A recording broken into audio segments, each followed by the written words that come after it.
இங்கே குறிப்பிடுவது என்னவென்றால், இதே போல ஒவ்வொரு இடத்திலும் ஒவ்வொரு மாநிலத்திலும் இது நடந்து கொண்டிருக்கு.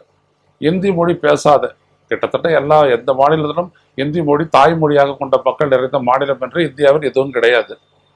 என்றால் நம்ம சொல்லிட்டோம், இந்தி மொழி எப்படிப்பட்ட மொழி, அது எப்படி உருவாக்கப்பட்டது, அதில் இருக்கக்கூடிய வார்த்தைகள் எங்கிருந்து வந்தன, இந்துஸ்தானியில் இருக்கக்கூடிய அந்த உருது வார்த்தைகள் எல்லாம் எடுத்துவிட்டு அதே பொருளை சொல்லக்கூடிய சமஸ்கிருத வார்த்தைகளை சொருகி உருவாக்கப்பட்டது தான் இன்றைக்கு இருக்கக்கூடிய தேவநாகரி ஸ்கிரிப்ட் என்று சொல்லக்கூடிய இந்த ஹிந்தி அப்படின்னு சொல்லிட்டு. ஏன்னா நேரு அப்படிதான் சொல்றாரு, இந்தியன்றது எதுக்கு பேருன்னா அந்த ஸ்கிரிப்டோட பேர் தான் அப்படின்னாரு, மொழியினுடைய பேருன்னு சொல்ல வரல.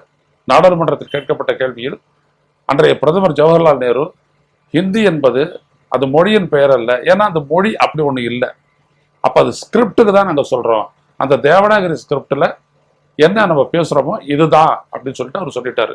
அவர் ரொம்ப நேர்மையாளர் ஒத்துக்கிட்டு போயிட்டாரு. இங்க மராட்டியத்துல வந்துட்டு பாத்தீங்கன்னா, ஏர்டெல் அலுவலகத்துல இதே மாதிரி ஒரு பிரச்சனை வரும்போது நான் இந்தியில தான் பேசுவேன், உன்னால என்ன பண்ண முடியுமோ பண்ணிக்க அப்படின்னு சொல்ல போய் அது ஒரு பிரச்சனையாகி உடனே அங்க மகாராஷ்டிரா நவநிர்மாண் சேனா ராஜு தாக்கரே அவர் என்ன சொல்லிட்டாரு அப்படின்னோம்னா, இங்க வந்துட்டு கேட்ட கேள்விக்கு மராட்டியத்துல பதில் சொல்லாம இந்தியில பேசினா அற விடுங்க அப்படின்னு சொல்லிட்டாரு அவரு.